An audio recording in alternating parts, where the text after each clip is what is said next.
Hi, my name is Loretta Dignam. I'm the founder and CEO of the Menopause Hub. The Menopause Hub is a centre of excellence for all things menopause. I founded the Menopause Hub myself in the beginning of 2019, born out of my own experience of going through menopause, which I found to be lonely, isolating, challenging, and very difficult to navigate. We have 3 clinics in Ireland, one in the southwest of Ireland that we opened last week, 2 in Dublin. We have 11 doctors in our clinic, headed up by a consultant gynecologist. Obviously, I'm not a medic, but I have recruited a fantastic team to deliver the services, which are all evidence-based. We also have a psychologist, a women's health physiotherapist, and a dietitian and nutritionist. Nigel Denby, actually, who many of you probably know, works with us.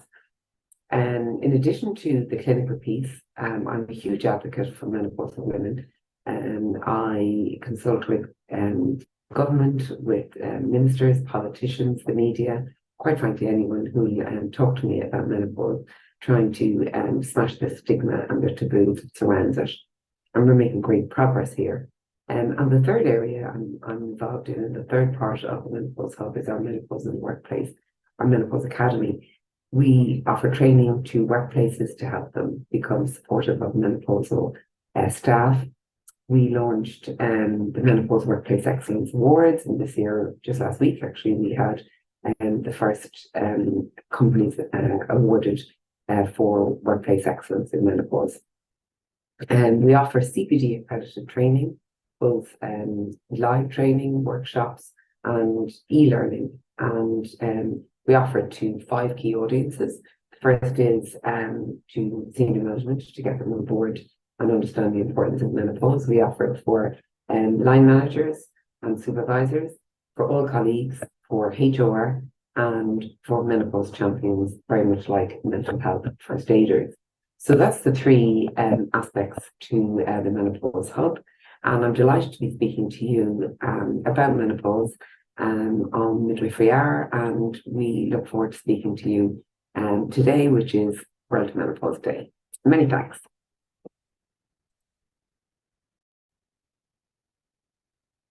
Hi, my name is Loretta.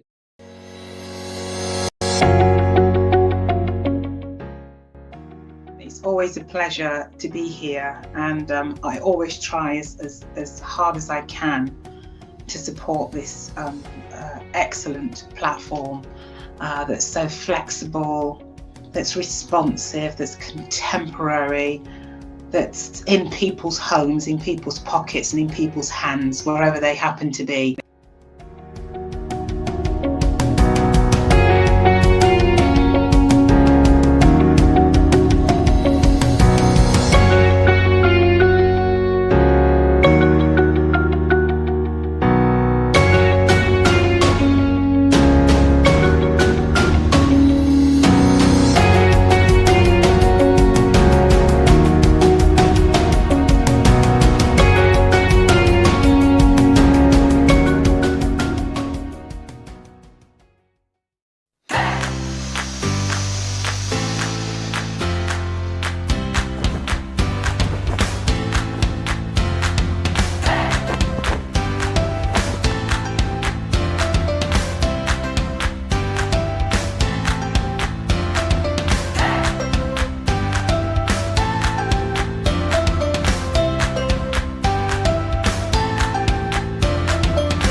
For myself, I think it was really good to speak to some people that obviously we usually wouldn't meet in normal circumstances, especially being up north. We're not quite central. So it was nice to kind of get our opinions and our views across and to feel like they've been heard. Even if just speaking to the professionals, I think, so the pop-up sessions I had with Fab, which maybe they've seen it online with them. I think you just can't beat coming here in person and being able to talk to loads of people that are here and ask all the questions that you need to ask. There's so many benefits to it. You meet lots of people, and it's just a really lovely feeling of camaraderie and interactivity. So coming here, I feel like I've kind of felt like that I'm not alone in the stuff that I'm going through at placement, and from what I've taken away from this is how to go about situations, how to make it better, and how to feel well supported as well. We had some top tips given, so going into placement, I definitely going to take them on board and try and make the most out of my learning experience.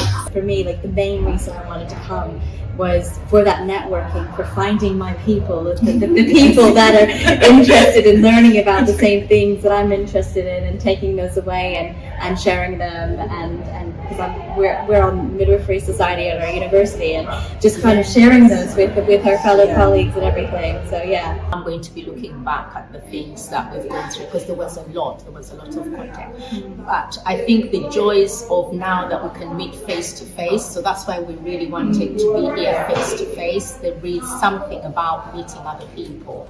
So yeah, next time sign up, definitely.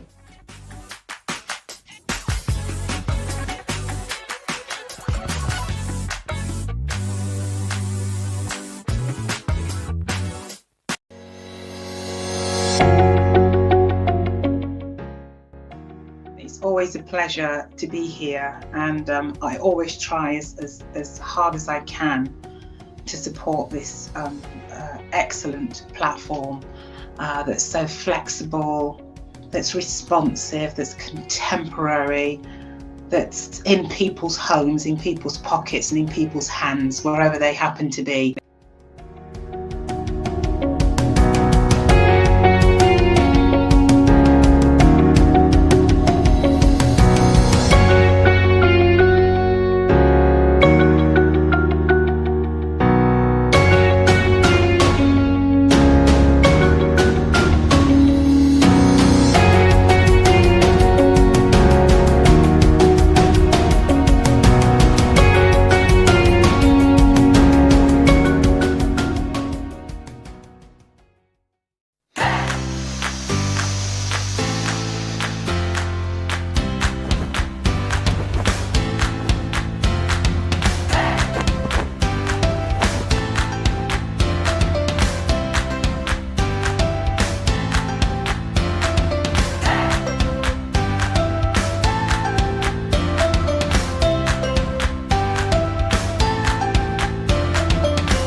For myself, I think it was really good to speak to some people that obviously we usually wouldn't meet in normal circumstances, especially being up north. We're not quite central.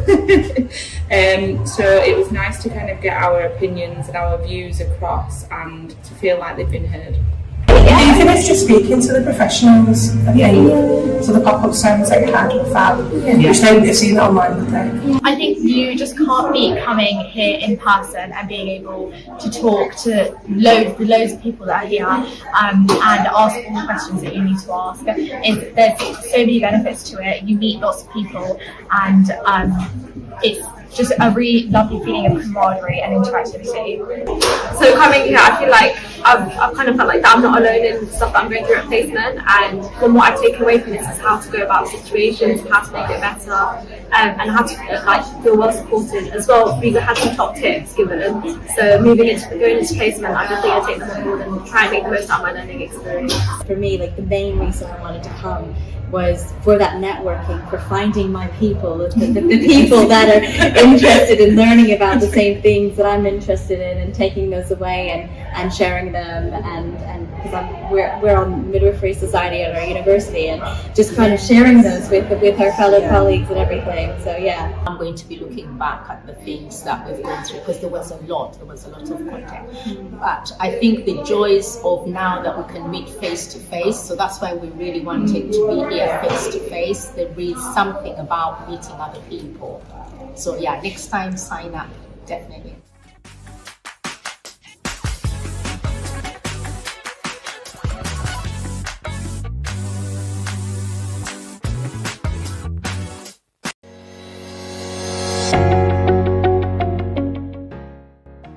It's always a pleasure to be here, and I always try as hard as I can to support this excellent platform that's so flexible, that's responsive, that's contemporary, that's in people's homes, in people's pockets and in people's hands, wherever they happen to be.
For myself, I think it was really good to speak to some people that obviously we usually wouldn't meet in normal circumstances, especially being up north. We're not quite central, so it was nice to kind of get our opinions and our views across and to feel like they've been heard. Even if just speaking to the professionals, I think, so the pop-up sounds like had with fab, which they would have seen it online, would they? I think you just can't beat coming here in person and being able to talk to loads of people that are here and ask all the questions that you need to ask. There's so many benefits to it. You meet lots of people and it's just a really lovely feeling of camaraderie and interactivity. So coming here, I feel like I've kind of felt like that I'm not alone in the stuff that I'm going through at placement, and from what I've taken away from this is how to go about situations, how to make it better, and how to feel well supported as well. We had some top tips given, so going into placement, I think I'll take them on board and try and make the most out of my learning experience. For me, like the main reason I wanted to come was for that networking, for finding my people, the people that are interested in learning about the same things that I'm interested in, and taking those away and sharing them, and because we're on Midwifery Society at our university, and just kind of sharing those with our fellow colleagues and everything. So yeah, I'm going to be looking back at the things that we've gone through, because there was a lot of content. But I think the joys of now that we can meet face to face, so that's why we really wanted to be here face to face. There is something about meeting other people. So yeah, next time sign up, definitely.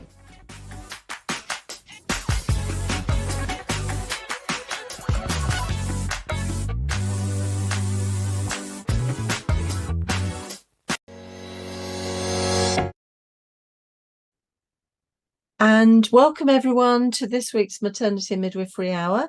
My name's Sue MacDonald. I'm the curator for the Maternity and Midwifery Hour and the Maternity and Midwifery Festivals, and it's my pleasure to be hosting this evening's session. It's week 5 of season 11. I always have a little bit of a wonder that we've come this far. I was having a chat with Loretta just before we came on, to say the birth of Maternity Hour, and you're going to get that wee story just as you always do. I'm delighted we have 2 speakers today. One is kind of virtual, and that's Leah Hazard, and one is Loretta, who is in person, which is fantastic. So because we always do this, poor Loretta is going to be the only person that's put on the spot to share her moment of the week. So please, Loretta, I hope you have a delicious moment of the week to share with us. Good evening, everybody, and thank you for having me on this. I do. I have. Can I share now? Yes, you can. My moment of the week. We opened. So I am the CEO and founder of the Menopause Hub. It's a centre of excellence for all things menopause, and we opened a 3rd clinic in Ireland just last week. And this week, as in just yesterday, the pharmacist, that's our neighbour in our new area, sent us in cupcakes and brought in cupcakes to the team. Ooh. And to be honest, to brought them into the team. And to be honest with you, I was taken aback by that, and I was really blown away, because I thought, it was just a beautiful gesture. It was very welcoming to the neighbourhood. We'd only literally opened the clinic last Wednesday. And so I just thought that was really nice now. And we'll hopefully partner with them on work in the local area to help women and so on. So I just thought, small things make a big difference.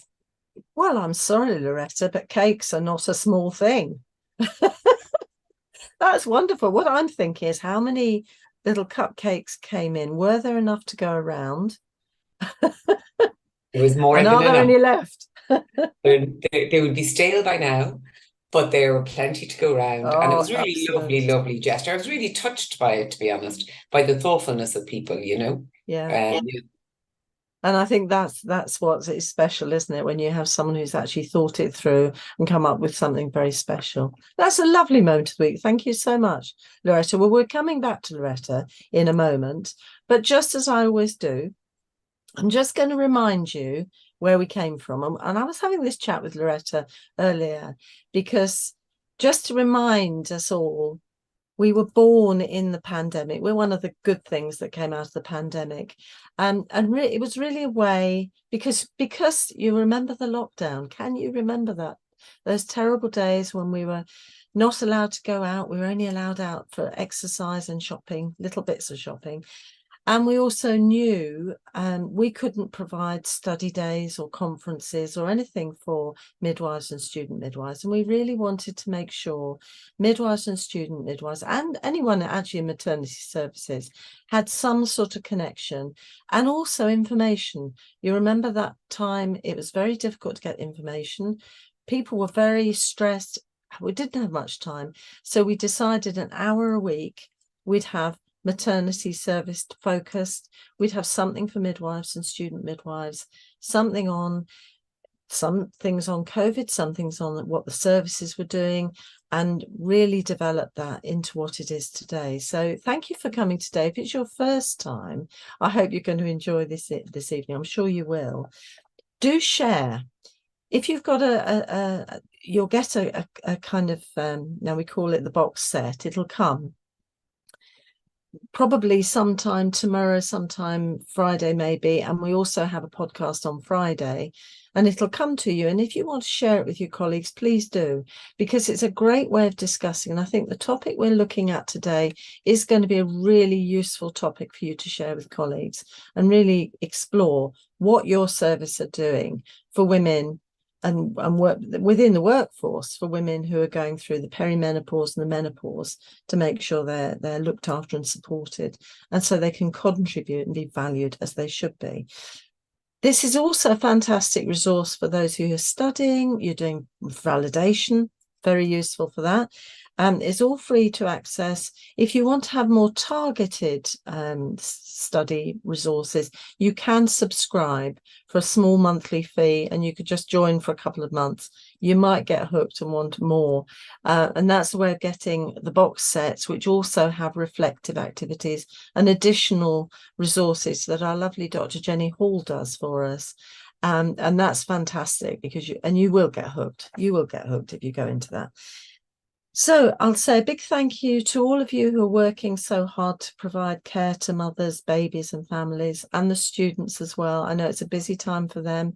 We've also got new students in the system, so welcome to any of those of you who are new to midwifery. It's lovely to have new people here to share stuff with.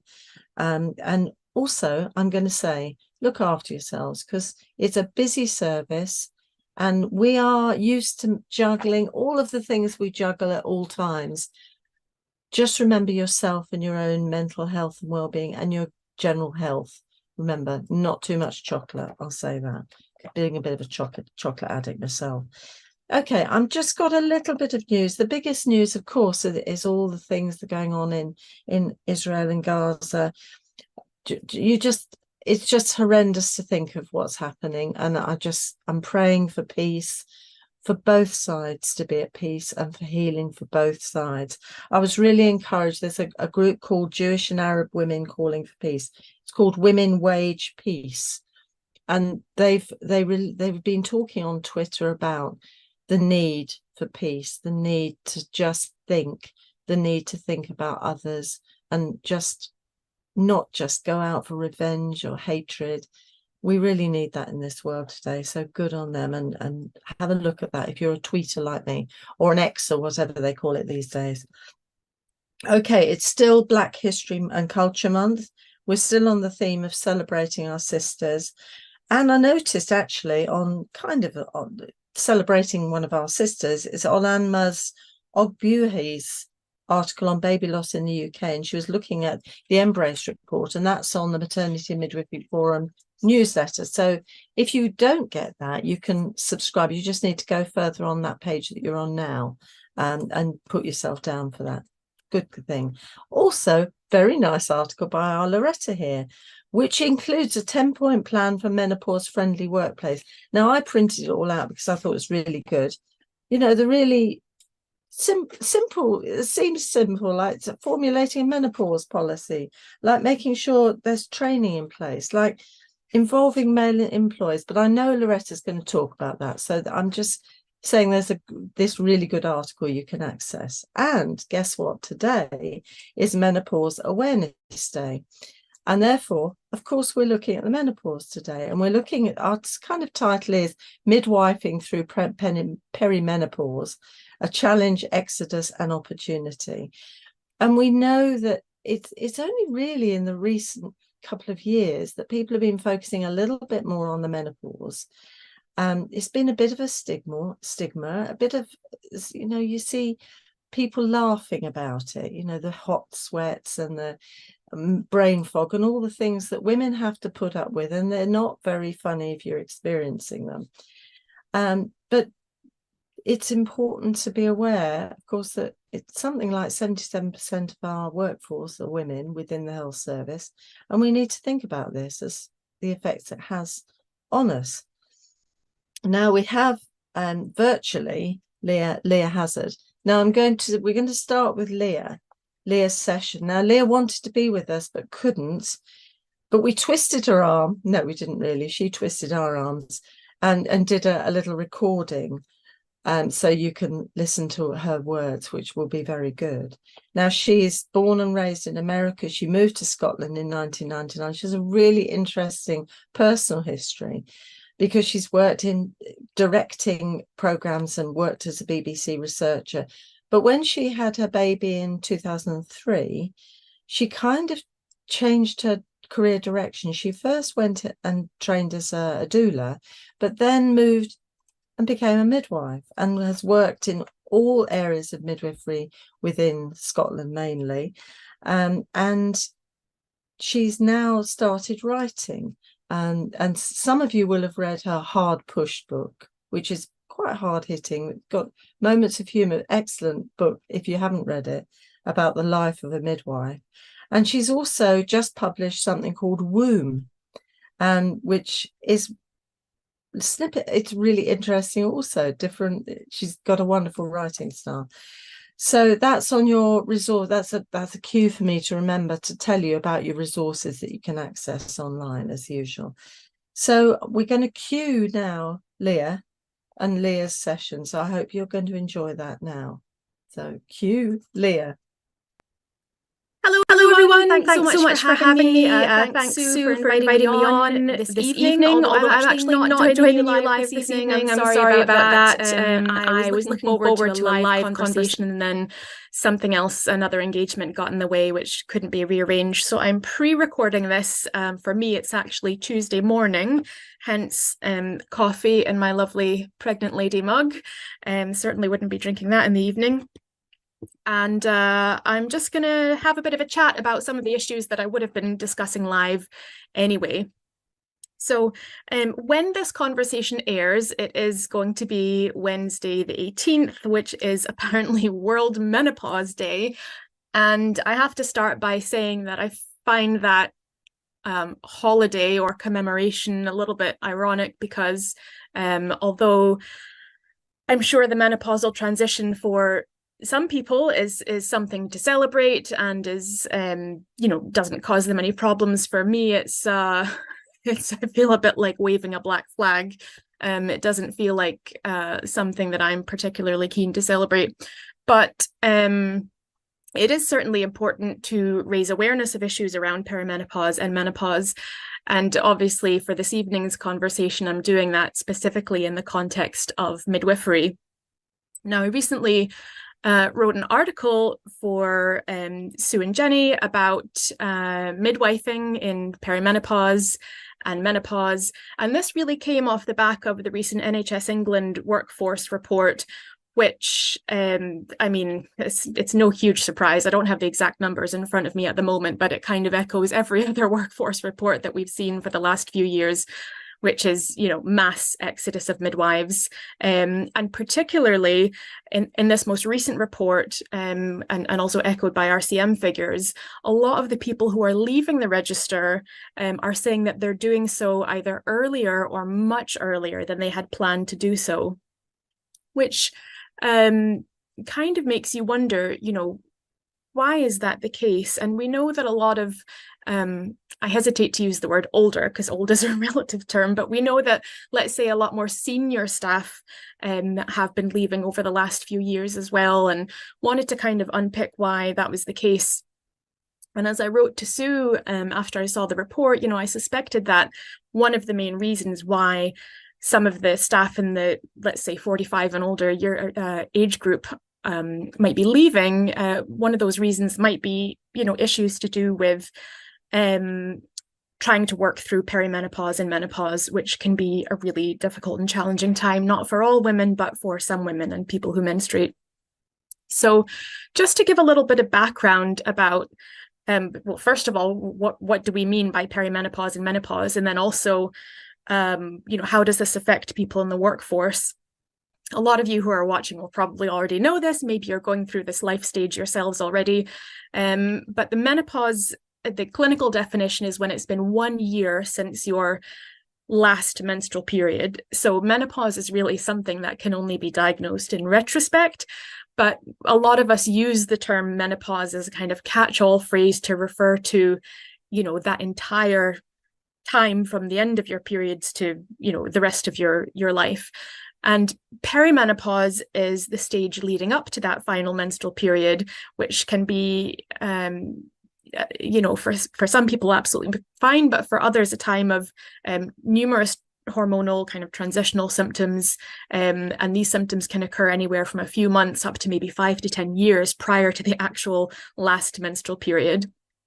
And again, not everybody finds this a troubling time, but some of the symptoms that people can experience in perimenopause are much heavier menstrual periods, more painful periods, mood disturbances such as anxiety, panic, depression, low mood, cognitive disturbances such as brain fog, forgetfulness, difficulty sleeping, achy joints, kind of random aches and pains, musculoskeletal difficulties, tinnitus, palpitations, dry skin, genitourinary syndrome of the menopause, which can be vaginal dryness and general sort of vaginal and vulval atrophy. You name it, the list goes on and on and on. I think the actual official list is somewhere around 50 symptoms, but you can imagine if you even have just a handful of those symptoms, it can be really scary, isolating, debilitating, and difficult to deal with in the workplace, especially when you have a job as challenging as midwifery is in this day and age. So for a bit of kind of statistical background in terms of how many women and people might be affected by perimenopause and menopause in the workplace, and particularly in midwifery, I actually had a look online at my local health board's menopause policy this morning, and 41.7% of the employees in my health board are women over 45. Wow, that surprised even me.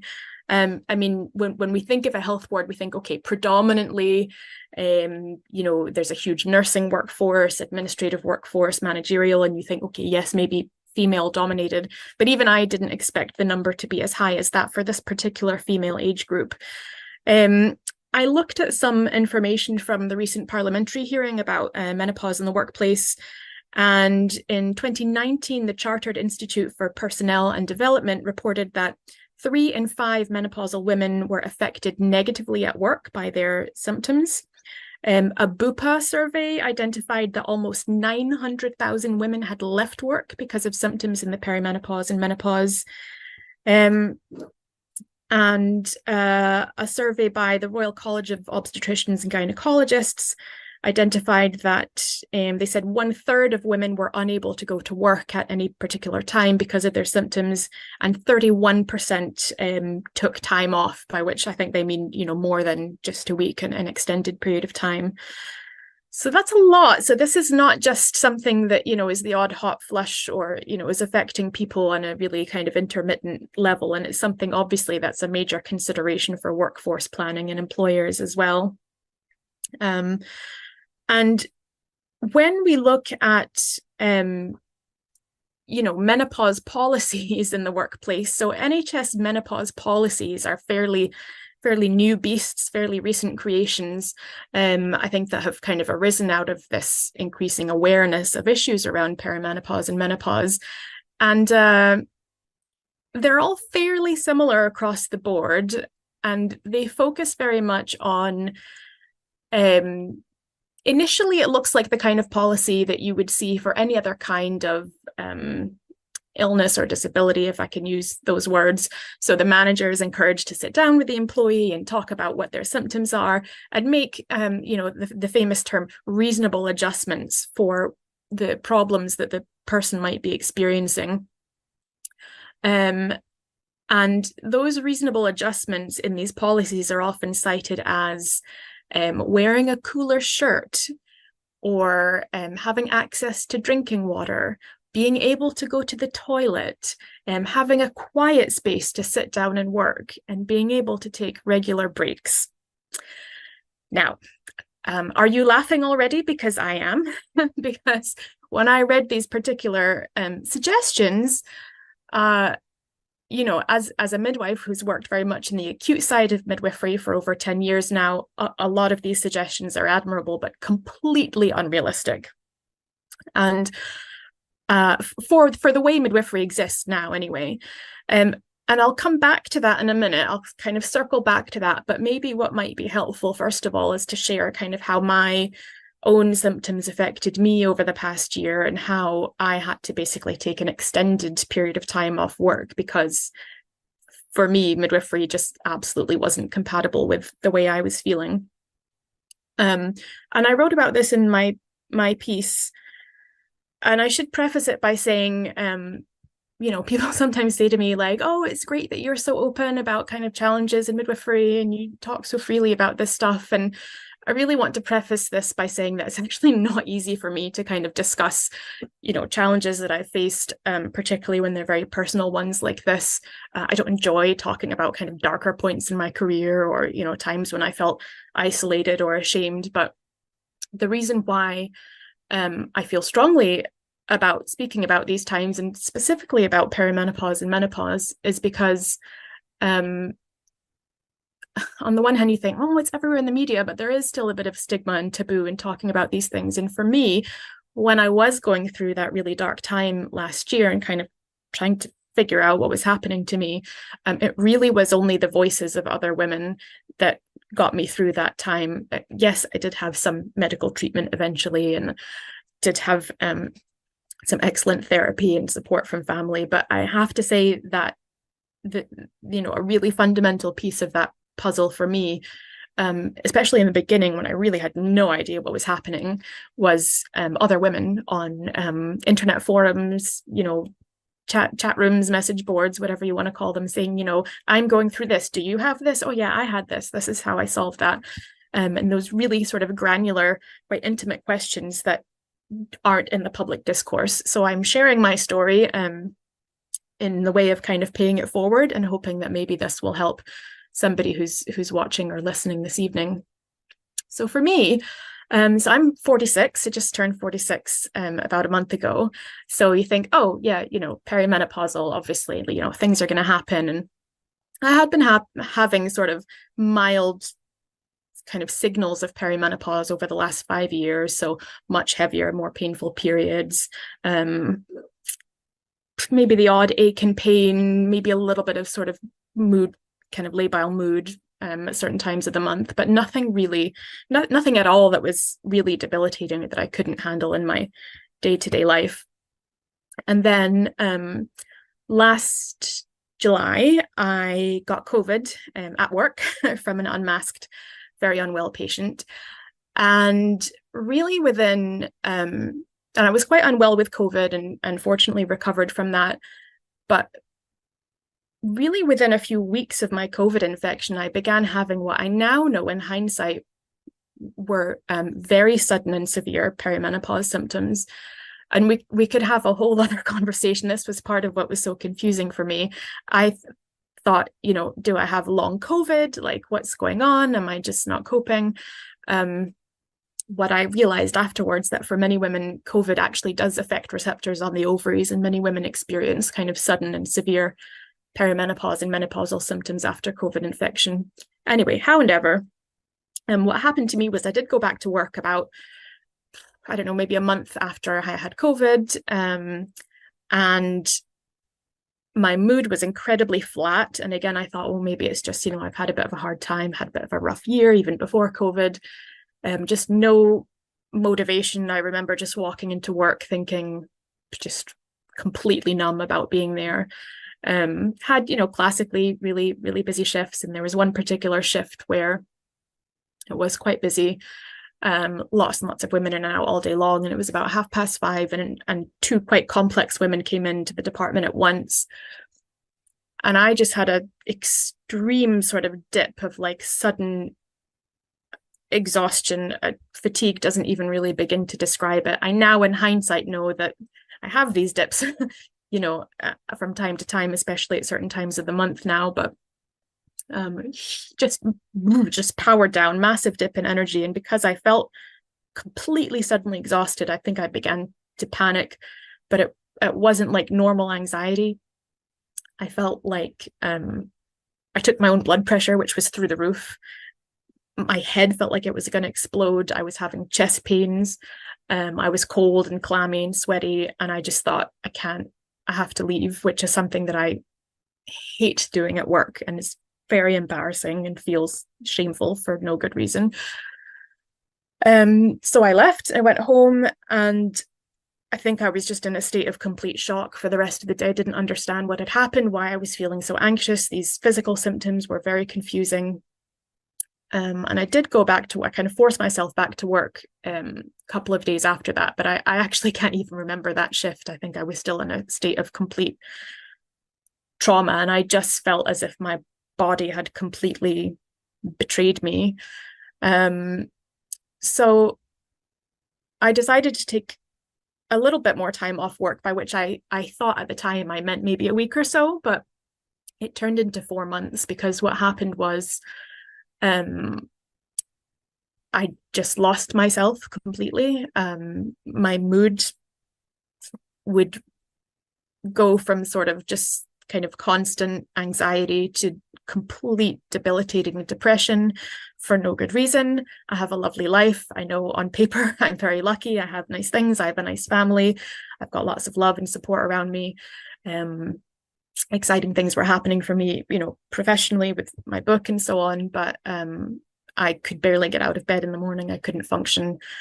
Even the thought of, crossing the kitchen to make myself a cup of coffee would terrify me. Driving my kid to a class in the evening or something would leave me in tears. And I thought, am I just losing my mind? Like, I would sit down to try and write. I've written books. I would say, well, I would just sit down and write, and I couldn't actually concentrate for more than 15 minutes. I just couldn't put anything on the page. I lost my appetite. I wasn't enjoying anything. I couldn't sleep. Everything was just terror. And I thought I just wasn't coping with life. And, I think as women, we tend to kind of turn it on ourselves. But at the same time, I think there was a kind of a small intuitive voice in my head saying, like, this really isn't you. Because there really was no reason for me to feel that way. And I knew that. And it felt as if something else was in my head. So long story short, I did, after a few kind of abortive attempts and sort of runarounds with the GP and so on, managed to try HRT, which at first really disagreed with me. And then I started again on a much lower dose. And then when I did that, within days, I actually began to feel an improvement. And then after a few weeks, I kind of had myself back a little bit, and couldn't believe how different I felt. And then I did go back to work in January of this year, and I was okay. I was managing, but I just realized this pace is not for me anymore.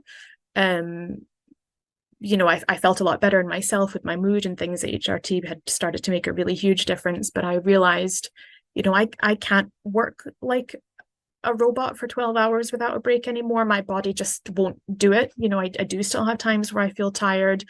I do still have horrible periods where I, need to go and change my clothes or sit on the toilet for 5 minutes or something, or take painkillers.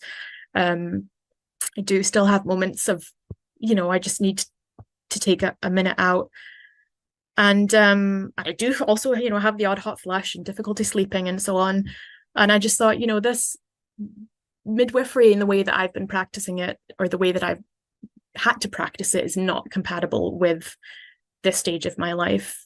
And I deserve some ease, and I deserve, to be able to work without killing myself. Or feeling like the job is killing me is what I mean, really. So where am I going? So I guess my point really with this is that, when I returned to work in January, I noticed that some other colleagues who are sort of similar age to me were wearing like nice cool polo tops instead of our usual kind of heavyweight tunic. And they were like, oh yeah, these are the menopause shirts. Like, you're allowed to wear this if you're menopausal because it's cooler fabric. And so that's it sorted. Like, that's us catered to then. We're all okay then, aren't we? And I just remember looking around thinking, wow, like this is really the NHS's solution to accommodating people in perimenopause and menopause. Is like, here, have this shirt. Much in the same way we've been told in the past, like, we'll have this badge. Oh, well done. There's a sticker. There's a cup of tea. There's a wee pizza for you. Okay, there's your wee menopause shirt. And I thought, nah, this is just not on. So for me personally, my solution was, I've actually, after much deliberation, left where I used to work, and I'm doing bank shifts in a much less dramatic, kind of easier environment, doing some outpatient clinics. It's not really my passion, but the days are shorter, much less stressful. I get my break. Suits me and my body fine just now. But is that really, are we really doing the best for people like me in this season of life who are having troublesome symptoms? Is it right that I've had to basically leave my job, or my old job, such as it was? I was working in that department for 7-8 years, and completely change my working habits and my clinical area because I'm just going through a normal life stage. And also, for everybody who's going through perimenopause and menopause, is it right that our answer is just, here, have a cooler t-shirt? Or, well, there you go, there's your access to cold water, there's your access to the toilet. In theory, yes, you have a break, which you'll never be able to take. I don't think it's good enough. I know that recently the government had a debate around whether menopause should be a protected characteristic, and our rights to these accommodations should be enshrined in law, and it was decided that it should not be protected characteristic. So maybe this is as far as things are going to go. But I really feel like if we could, the adjustments that people in perimenopause and menopause need are adjustments that would make life better for everyone in midwifery.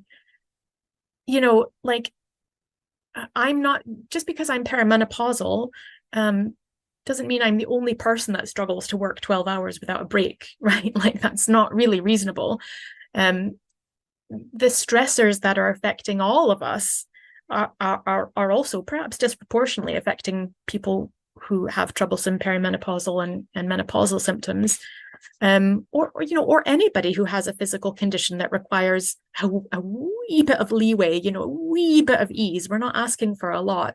If we could remove or at least decrease some of these stressors, such as relentless workload, 12-hour shifts, mandatory 12-hour shifts with few or no breaks taken, difficulty getting to the toilet, difficulty finding time to get a glass of water, absolutely no access to a quiet place to sit down and catch up on your notes, or no facility to say, look, I just need 20 minutes to go and sort myself out before I can take the next patient.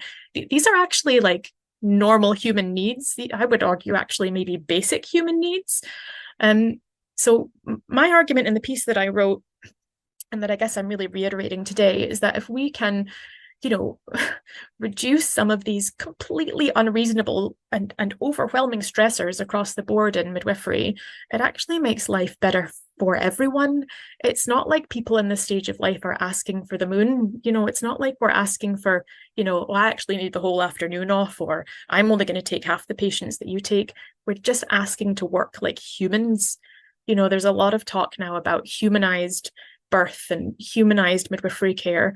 You know, we want to provide that for the people in our care, but also we deserve to be able to work like humans. For me, the past year has kind of taught me that in a sort of harsh way. I've had to learn it, you know, really in a tough and undesirable way. But I think that's a lesson that all of us, you know, midwives and managers and senior managers can learn as well, is that, you know, we just want to be treated like humans at work. We need a little bit of accommodation. You know, we would like a manageable workload. We would maybe like to be able to go to the toilet or to take that break, or, you know, to go and sit in a cool place for 5 minutes, or to catch up on our notes in a quiet room. We would like to not have to see 40 women in one day.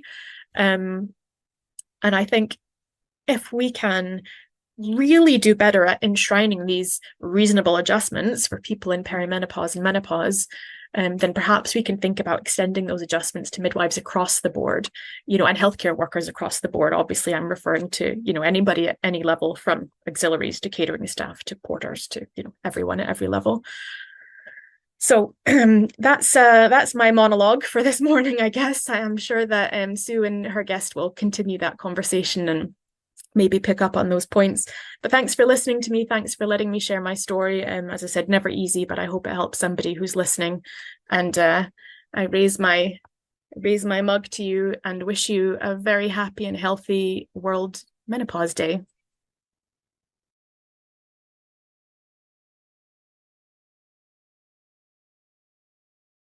Thank you.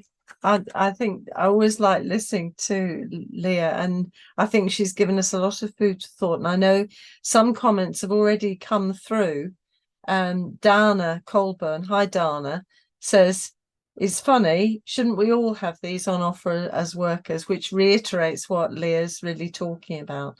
So we'll pass quickly on to Loretta, and I know with time is always of the essence. This is always the quickest hour in the whole week. But I'm really delighted to be joined by Loretta Dignam. She's an award-winning Marketeer of the Year and a recent Entrepreneur of the Year, runner-up in the Image Businesswoman Awards of 2023, so hot off the press. Now, I know she's going to talk about this wee thing, and it's in the background. She opened the doors to the Menopause Hub, Ireland's first and only dedicated menopause clinic, in December 2018, and that was born out of her own experience of going through menopause. She's the founder and the CEO. She's a passionate advocate for menopausal women, and she has been smashing that taboo and striving to make menopause mainstream. So you'll need to go and have a look at the hub, and that, again, there's a link to that on your resources and to look at leisure. But I know you're going to enjoy listening to Loretta. So welcome, Loretta. The screen is now yours. Welcome. Well, thank you very much for that lovely introduction. And yes, that's my background. It's very interesting to hear about other women's experience of menopause and perimenopause. And I use the word menopause to cover every type of menopause: perimenopause, postmenopause, early menopause, premature menopause, medically induced menopause, surgical menopause. And I can tell you that I spent 25 years or whatever in the corporate sector, minding my own business. And when I was 49, I had what was to be my last period. And very soon after that, I got hot flushes. And so my story is similar but different to Leah's, and that I got, they were the only two things I knew about menopause: no periods and hot flushes. The immediate thought was, well, first of all, I'm too young. Surely at 49, I'm too young. This is a much older woman's condition. Secondly, I thought, well, I don't know anything about this. None of my friends are talking about it. Nobody I know talks about it. My mother never mentioned it. So I better find out. So I consulted Dr. Google, typing away, only to receive very conflicting information. I was absolutely terrified of HRT. This is about 10 years ago. So I was absolutely terrified of HRT. Born out, or, I had no information about it, but I just was terrified. I'd heard, and there was a narrative in my head, it was dangerous, and so on. I also thought that strong women power through. And so I was going to power through menopause. Now, interestingly, when I went to have my babies, I was, I nearly knocked down the staff at the front entrance asking for the epidural. So I was never going to power through childbirth. I know some women do, but I didn't and didn't want to. But I was definitely going to power through menopause. I don't know why. So this is how rational or irrational we are. However, the interesting thing is I never heard the word perimenopause. So all the symptoms that I experienced throughout my 40s went unconnected to menopause. And eventually, after 3 years of putting up with the symptoms, I gave in and went to seek medical help. So I'm doing little inverted commas, but because of the background, you can't see them. And went to see my doctor.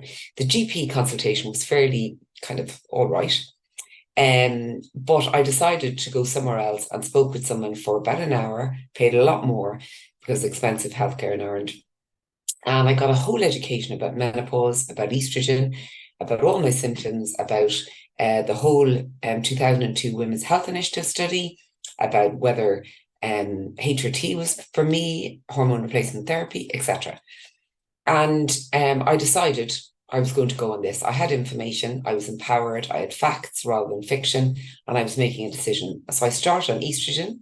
I then went on testosterone, estrogen and progesterone together because I still have an intact womb, uterus. I then started after 3 months testosterone, which I didn't know women even needed or could take. And that was like, for me, a missing piece of the jigsaw. And all of a sudden, my hot flushes were gone, my va-va-voom, my joie de vivre, all that thing, my vitality, my mojo, everything was back. And I was just back to my old self. So that caused me to start investigating with other women about what their situation was. And the interesting thing is, so if I go through my symptoms, I had about, there's a never ending list at this stage, but on our Menopause Hub, we have a symptom checker, we call it, that we give to patients, and we ask them to complete it in advance of coming to see us. We have an app in development that will track symptoms and so on. But there's about 40 odd symptoms. Could be 40, could be 50. I read 62 last week. It depends on, how you divide them down. But when I look back, I had so many symptoms of perimenopause. I was going from one specialist to another. So to give you an example of some of my symptoms, and you see, I'm not in the throes of it anymore because my symptoms are all under control and I feel great. But when I was, life was difficult. It was challenging. The same words that Leah used. It was isolating. It was lonely. And it was really difficult to navigate. And this is before we've had Davina McCall coming and talking about menopause, before we have menopause policies, we have lots of conversations, all the celebrities, menopause shampoos and all the rest. So we're talking 10 years ago. So when I look back, so I had headaches. I was sent for a brain scan and everything was fine, thankfully. I also developed focal migraine. Nobody mentioned menopause. I had acid reflux and was sent for all those tests with, cameras and scopes. I had pains in my ankles, which I would never associate with menopause. I had dry eye. I ended up in our local eye and ear hospital in their A&E department 3 times. I first of all thought I must have something like a brain tumor or something because the pain was so bad. And when they said to me it's dry eye, I couldn't believe it. I then went I had urinary tract infections all the time. So I was on antibiotics 6 months at a time, then I get thrush, then on diflucan, then back to the antibiotics. I actually developed asthma, which women can develop. So before that was diagnosed, it was chest infections, and I was on antibiotics for those. I developed sinusitis. I had bladder leakage. So when I laughed, coughed, or sneezed, I had urinary stress incontinence. Got up to go to the loo in the night, nocturnal incontinence. I had night sweats, which I just put down to I was a bit warm. I was fatigued. I described myself as a slow puncture. So these are all the symptoms. Loss of libido. I didn't have as many of the, psychological anxiety and all the rest symptoms, I'm pleased to say. But my mood was very flat. And instead of walking on a flat surface like that, I always was on a bit of an incline. So it took all my resources to get through the day and just live a normal life. I'm a single parent. I reared my children myself. They're over 18 now, so I call them my kiddos. I was working full-time outside the home in fairly senior roles, running the home, and earning the only income, and so on. So I went to my doctor as I said, in my 40s, and I remember saying, I'm sick all the time. Why am I always sick? And the doctor said, look, you're just having a bad run of things. Nobody mentioned perimenopause. I was incapable of joining the dots, and no one else was joining them for me. So when I got to feel really well, I said, right, that's it. I'm going to do something to help other women. If I have a magic wand to wave, I want every woman in the world to know about menopause, to know perimenopause, what the symptoms are, what the treatment is, etc. And I wanted to empower them through information, through facts, not fiction, to be able to actually empower themselves to seek treatment if they need it, but to actually, get themselves and manage their way through menopause. So I set up the first clinic without any medical background, I must say, so I have to say that was a feat in itself. And sometimes little knowledge is a dangerous thing, or sometimes, ignorance is bliss. So if I knew then what I know now, I may not have done it. But I got one of the doctors in Ireland who was a leader in menopause to help me establish the clinic. Now we've 11 doctors, we've a consultant gynecologist, we have nurses. I actually think advanced nurse practitioners and prescribing nurses have a fantastic role to play in this area, and there's just not enough of them in Ireland. But anyway, I think that's a great route through for us. I also, so we have these 3 clinics. So we have evidence-based treatment, we have a psychologist, a women's health physiotherapist, a dietitian and nutritionist. We're bringing on board a sleep specialist, particularly someone in ICBT, which is for insomnia. And we're bringing on board a mental health specialist. So we offer evidence-based, holistic in as much as possible treatment. So what I was going to say then to you is, right, I also do a lot of advocacy. So I'm talking to ministers and government and to anybody who will talk to me, to media, everybody. I've done work with the Irish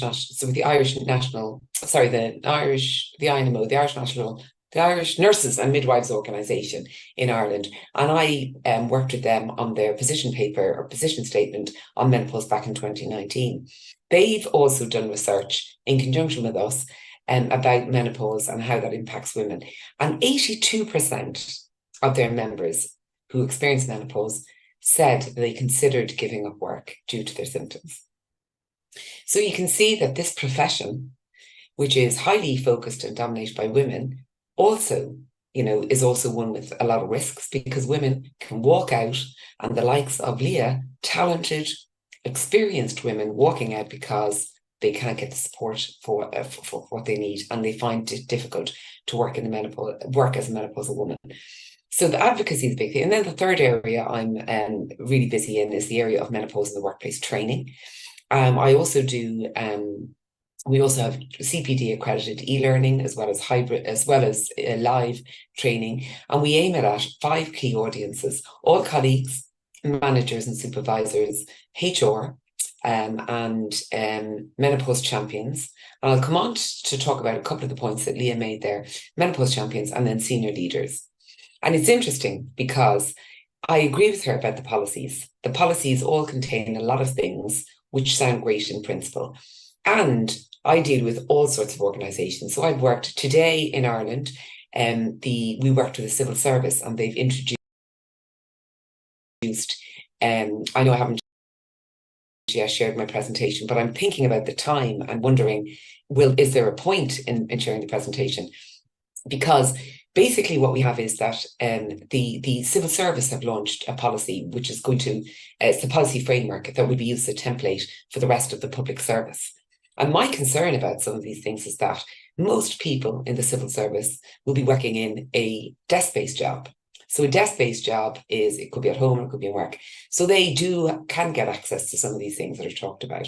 But I also do training with organisations. Nurses do training with the post office workers who go out and deliver the post, who work in big parcel businesses, who work in kind of warehouses, women on factory floors, women who drive buses, who drive trains, women who are, today we were talking to air traffic controllers.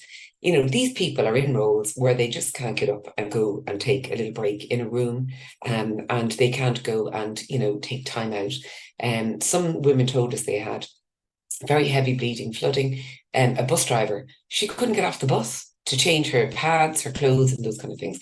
So these are the kind of circumstances that we're talking about. So what we're trying to do is we're trying to get organizations to look at menopause through the lens of a menopausal woman in the workplace.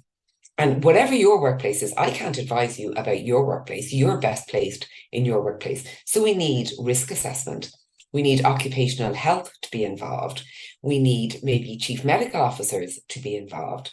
We need women themselves to speak up and to talk about their personal experience, because it's only through that we will get to find out about what happens on the ground in work. I've said, imagine this, why don't you reduce the shifts? Why do they have to be 8 hours? Why do they have to be 12 hours? Why can't they be 8 hours? What about changing rotas and changing shift patterns? What about some of these different things? I spoke to nurses who told me that they were on the medicine trolley dispensing medicines, and they said because of brain fog and memory loss and those kind of things, they didn't feel confident. So they had an informal arrangement with another colleague to take over their trolley, and they went and did some of their colleagues' work. That's not good enough. An informal arrangement. So this is why we need to, this is just the beginning. This is just the tip of the iceberg. Now, I'm concerned about time, 1950. So do I have time to show any charts, or do we want to move on to questions? Can't hear you. I have to unmute myself. Yeah, you have we can run over a little bit, I think. Okay. There's a few questions coming through, so do. Okay. I'll just show a couple of slides that I think might be important, and I'll just pull them up here, and I'll just fly through the ones that I think are of any significance. So that was me, right? Obviously, cardiovascular disease is the theme this year, folks. Women have an increased risk of cardiovascular disease. It's the #1 killer of women globally in the UK and Ireland. So we need to be looking out for our heart health, which gets worse as we become postmenopausal. And therefore, we need to consider this for the future. So the spotlight is on cardiovascular health. But the two other diseases that we have is osteoporosis, osteopenia. We're at huge risk of this, women, because we lose 2% of our bone density a year, and Alzheimer's and dementia, because we have those estrogen receptors in our brains. So this is something from the Nursing Times, and this supports exactly what Leah said, and what I've also said is that, they're saying that menopause is destroying some nurses' careers. This was said at the Royal College of Nursing in Brighton at their conference earlier this year, May 2023.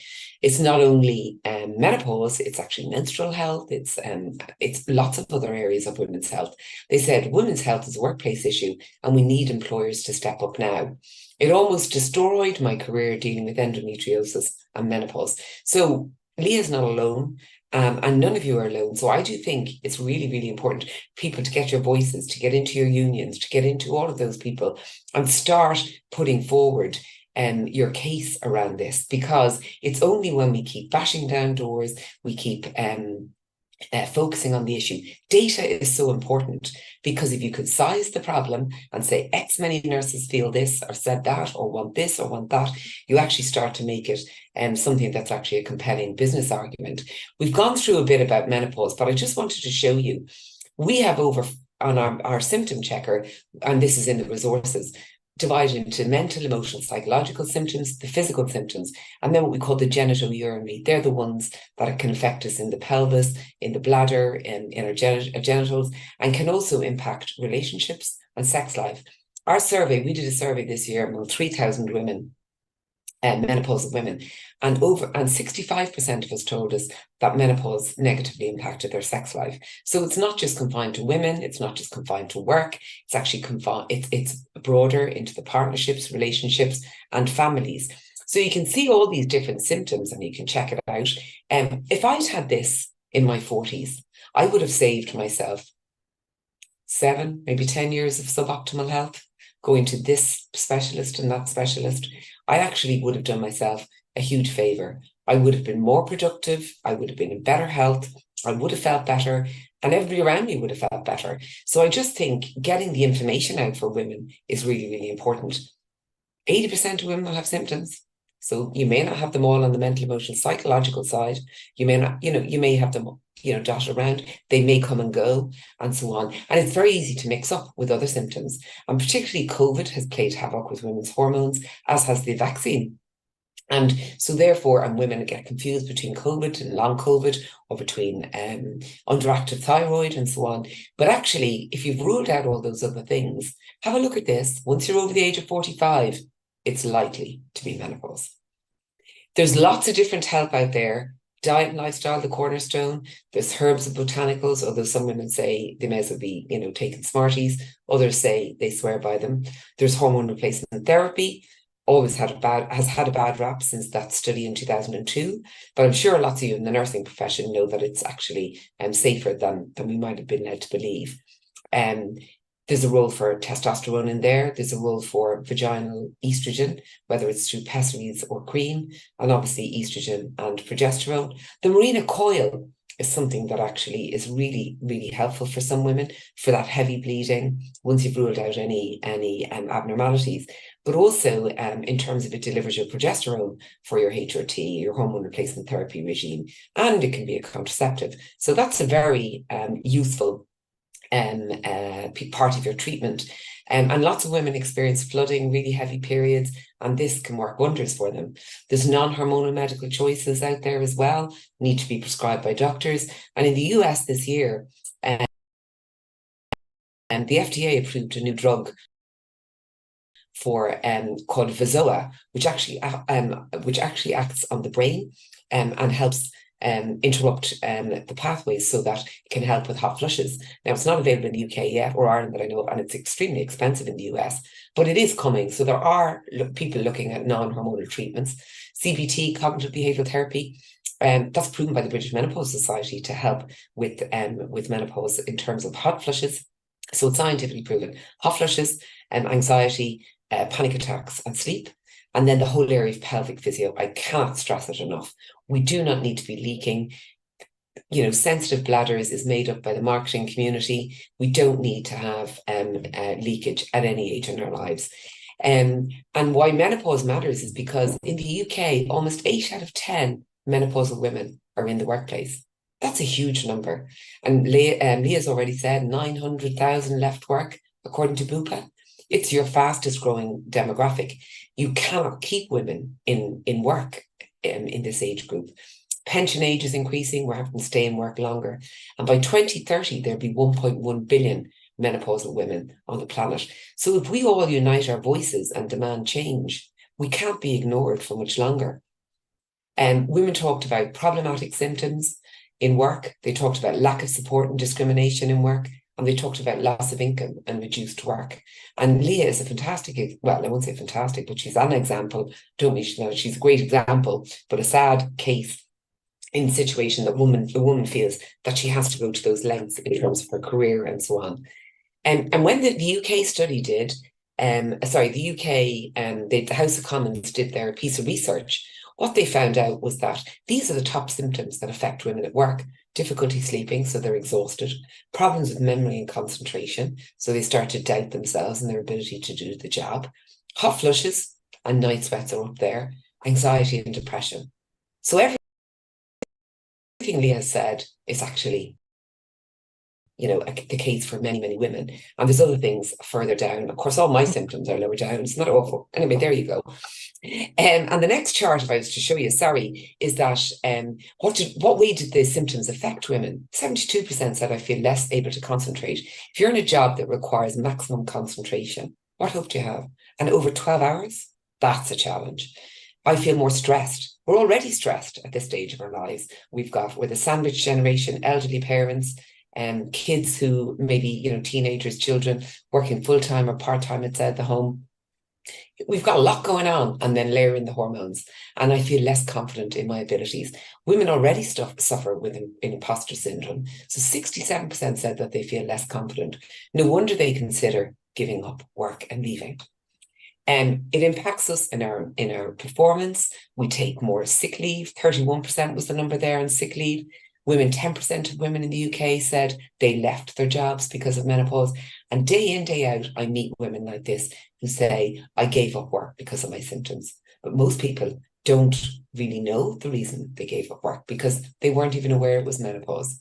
And so menopause in the workplace is important. And they're all the things that we can be doing. But obviously you need to look at it through the lens of menopause in your workplace and your type of work. So I'll hand over there because I don't really like running over time because then it takes away from questions. So back to you, Sue. Okay.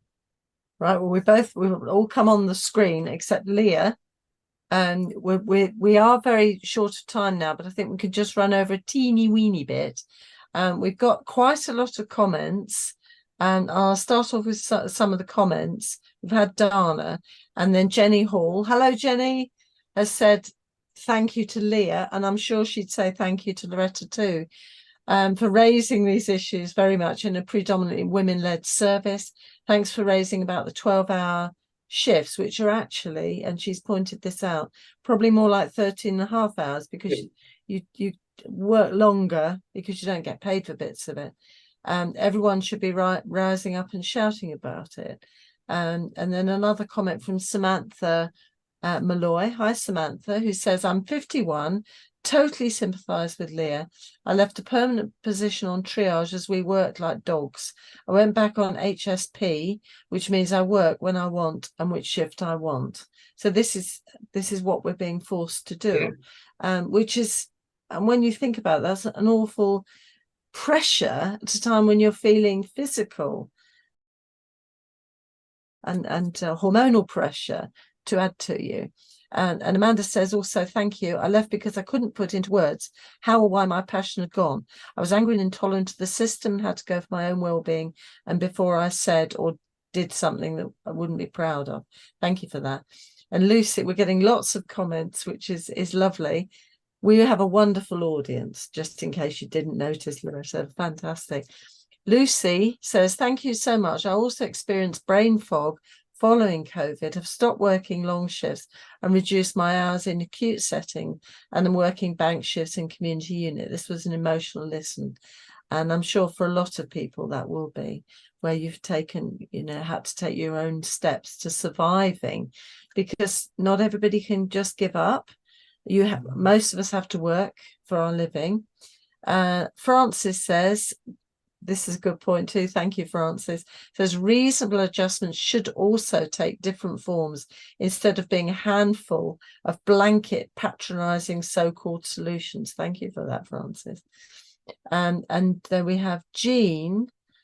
Now she's asking a question, and I know Loretta is desperate for a question, so let's have this one from Jean. Is there an optimum age time to start HRT? At age 46 and experience symptoms for 1 year. Some come and go. Should you wait until symptoms are very severe rather than tough some of the time? Is that one for you, Loretta?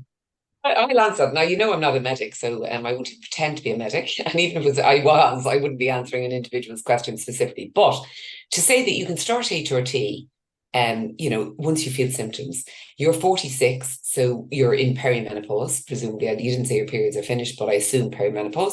And therefore, it's perfectly acceptable to take hormone replacement therapy. It will help your bone health, your heart health, your cardiovascular health. And so therefore, yes is the answer. However, it's your decision and it's up to you. And women often say, do I have to be on my knees? I mean, do we have to be on our knees? No, we don't have to be on our knees. Why wait? Would be my thoughts. But it's up to you, obviously, to investigate it in relation to your health and, what are the things you have going on. But I know for myself, if I had done what I've, start on HRT back in my mid-40s or whatever, I would have saved myself so much ill health, really, and suboptimal health. And why? And I think that's a very good point. I mean, because another question is from Lisa, who says, how long do perimenopausal symptoms usually last? Now, here's the good news. Hooray! The good news is that menopause is perimenopause, postmenopause is a bit like puberty in reverse. So the hormone estrogen is shifting, surging up through the body, results in all the changes. Well, here on the other end, it's falling off a cliff. Because our ovarian function is closing down and we don't need estrogen to push out the egg into the ovaries anymore, out from the ovaries anymore, because or ovarian function is closing. So as a result, the estrogen declines and it falls off a cliff again, exactly like puberty, except in the opposite direction. And therefore, the average length of time peri and postmenopause is 7.5 years. It can be up to 10. We've women in their 70s coming to our clinic, but then other women say they, and it was all over. So, 7.5 years on average. Yeah, okay, so it's gonna vary. So thank you for that. Okay, we've got Helena Gorman, who says, thanks, Loretta. I've quickly looked at your symptoms check, and there are symptoms that until now I wouldn't have thought are peri-stroke menopause issues. Thank you so much. So that's a comment, not a question. And then Juliet in Essex, hi Juliet, says, with the current situation within midwifery, do you think there's scope for this important issue to be recognised by management and the possible further exodus of senior and experienced staff potentially? Good questions, Juliet. Of course, and remember, some of the senior managers are women who might be going through this. I wanted to say there on that point is that, this is the time when women are coming into the most senior part of their careers. They're taking on more, they should be able to take on more responsibility. They're moving on to, senior management. They've kind of been waiting all their lives to get into these roles, and then wham, we have these symptoms. So it's interesting because Leah referred to the cross-party working group that took a recommendation to the Equalities Commission last year in the UK, and it was rejected last November. And you know why it was rejected? This is for menopause to be recognised as a protected characteristic. It was rejected on the grounds that it discriminated against men. Go figure. So what happened was there was outrage because nobody understood the ruling. So I guarantee you that group is back. They've asked for the menopause workplace champion or menopause ambassador, which has been appointed, but they are will be back. I guarantee that. There's lots more cases been taken at a legislative level and cases taken by menopausal women, and they've won in the UK. There's been about 3 cases in the last 5 weeks. And women have taken cases and won on the grounds of gender discrimination, age discrimination, and disability. So we don't want menopause to be a disability, but it, was ruled as a disability in some women's circumstances. So I think, right, this is a menopause revolution. We need to get together and to say this is no longer acceptable. We're the last generation to put up with this because more women than ever are active in the workplace, and the nursing profession, the midwifery, all those female orientated professions, you need to advocate for yourselves because it's very different than a desk-based job where you can pop out to the loo and go to a quiet room. So I would be saying is that you need to galvanise yourselves around this as an issue. Fabulous. That's a call to action. Great. Now we've got a comment from Dr. Sarah Al-Khatim. Hi, Sarah, who says, thank you, Loretta, for the work you've championed and spearheaded in your region. This is what we need, a move to solving the problem. Amazing work. Hope others will be inspired to go back to their trust and encourage them to engage with their employees. And remember that the management aren't the enemy because some of those are women. And they will be going through this as well. So let's work together a bit on this. Okay, and we've got, now I've got a question and a comment. I'm going to finish on the comment, but I've got a question from Lex. Hi, Lex. She's 41, just started HRT patches combined. Do I need to take testosterone too? I suspect I know the answer, but I know Loretta will too. So first of all, I'd say you've just started taking them, and our doctors would always say, look, give it about 3 months and come back for a review then. You may need testosterone, you may not. It depends. The scientific evidence around taking testosterone is that it's for libido and sexual satisfaction, orgasm and all that kind of thing. But it's around the sexual function, really. Anecdotally, it's around focus, concentration, energy, clarity of thinking, va-va-voom, that kind of thing. And there's work undertaken by British Menopause Society, and maybe clinical trials or something starting around proving that. So I think, see how you go with your hormone replacement therapy. When they feel that's optimized, if you still have other issues, particularly around libido and so on, then I will be back to discuss that. Not all GPs feel confident prescribing it. You may have to go to a menopause specialist, but I would definitely, watch that space and then go back. My closest friend since I was 6. She tried testosterone. She said it didn't do a thing for her, so it didn't matter. I cannot be without my testosterone. So, you know, it benefits some and not others. So see how you go. Fabulous, because we are all very different. So that's a perfect answer. Thank you so much. So the comment we have from Claire. Hi, Claire. She says, thank you. Food for thought. There's much to be done as smashing the taboo that's not something to be ashamed of. We can do so much to support each other and make improvements in our environment. That's perfect way to finish, Claire. And I always say, I said to Loretta yesterday and today, this hour is so quick and I get frustrated because I'd like some more and I'd like to listen to more. And I also say this before, remember some of these topics we'll return to. And I think we did menopause last year, but I think it would be worth us re-looking at this in the near future. So I assure you we will. And any questions that come through, we'll pass them to Loretta if everybody would like that. So if you want an answer, you can have one from that anyway. So a huge thank you to Leah, who was with us virtually, and a huge thank you to Loretta. Thank you so much. And we're looking forward to hearing more about the hub and people checking your symptom checker as well. I want to say a big thank you to Matflix for looking after all our recordings. I should have said right at the beginning, everything we do is recorded, everything, even at the festivals. And that's all looked after by Matflix, who look after all the sort of archiving it and keeping it safe. Now, I want to say a big thank you again to Leah and Loretta, but also to Angelo, who's behind the screens, and he hasn't cut us off. So thank you for that, Angelo, because he is the one that's going to sort everything in to a lovely recording that you'll be able to access after this with your colleagues. And also for the Friday morning, 6 o'clock in the morning podcast. I know there's a lot of people who love that as well. And also Paul, who's been feeding me questions. And I should have said again at the beginning that that's why I keep looking away, because they come through on my other screen. Now, so I also need to just say safe and well and look after yourselves again. We'll see you next week. We're going to be doing, it's going to be a bit weird for me because I'm going to be kind of a speaker next week and writing publication and rebirth of a textbook with some colleagues, which is going to be very exciting. Don't forget to book for the Student Midwife Experience Festival, 8th of November, the Midwifery Education Conference, 15th of November, and then the Scottish Festival in Edinburgh on the 28th of November. All lovely and free. Oh, no, I think there's a little fee on the education conference, but there are ways and means for that. And I know our educationists will manage to fathom that out. So we'll see you this time here next week. And in the meantime, take care and look after yourselves and others.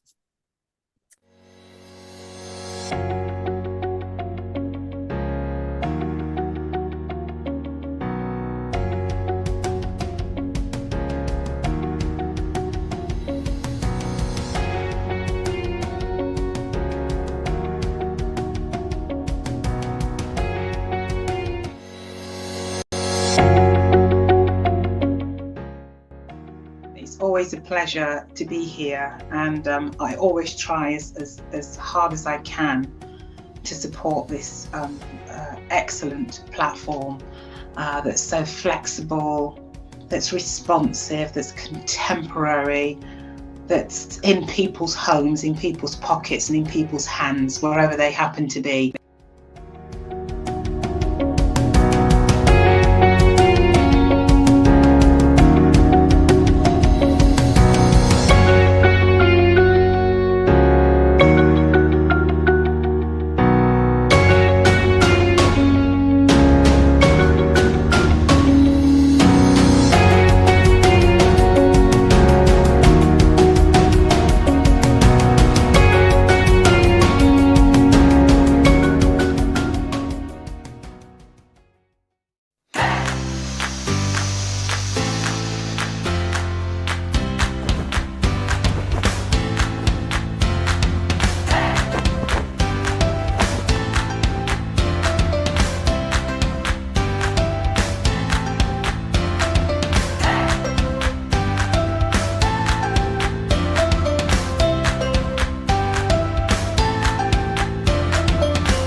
For myself, I think it was really good to speak to some people that obviously we usually wouldn't meet in normal circumstances, especially being up north. We're not quite central, so it was nice to kind of get our opinions and our views across and to feel like they've been heard. I think it's just speaking to the professionals, I think. So the pop-up sessions I had with Fab, which they would have seen it online, would they? I think you just can't beat coming here in person and being able to talk to loads of people that are here and ask all the questions that you need to ask. There's so many benefits to it. You meet lots of people, and it's just a really lovely feeling of camaraderie and interactivity. So coming here, I feel like I've kind of felt like that I'm not alone in the stuff that I'm going through at placement, and from what I've taken away from this is how to go about situations, how to make it better, and how to feel well supported as well. These had some top tips given, so going into placement, I definitely take them on board and try and make the most out of my learning experience. For me, like the main reason I wanted to come was for that networking, for finding my people, the people that are interested in learning about the same things that I'm interested in, and taking those away and sharing them, and because we're on Midwifery Society at our university, and just kind of sharing those with our fellow colleagues and everything. So yeah, I'm going to be looking back at the things that we've gone through, because there was a lot of content. But I think the joys of now that we can meet face to face, so that's why we really wanted to be here face to face. There is something about meeting other people. So yeah, next time sign up, definitely.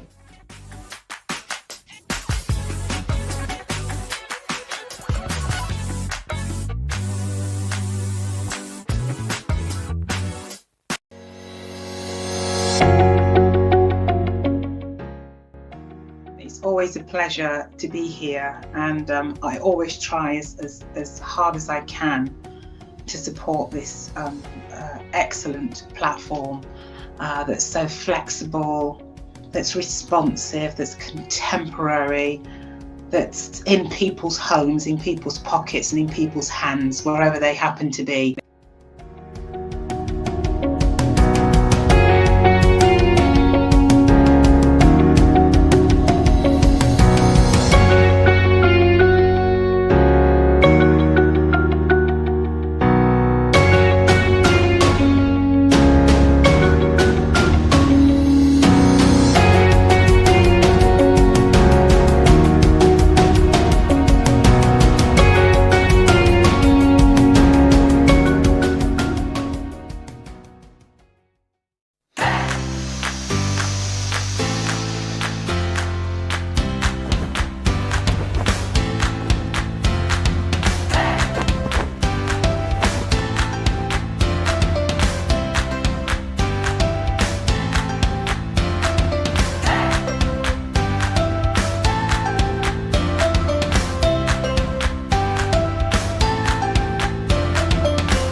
For myself, I think it was really good to speak to some people that obviously we usually wouldn't meet in normal circumstances, especially being up north. We're not quite central, so it was nice to kind of get our opinions and our views across.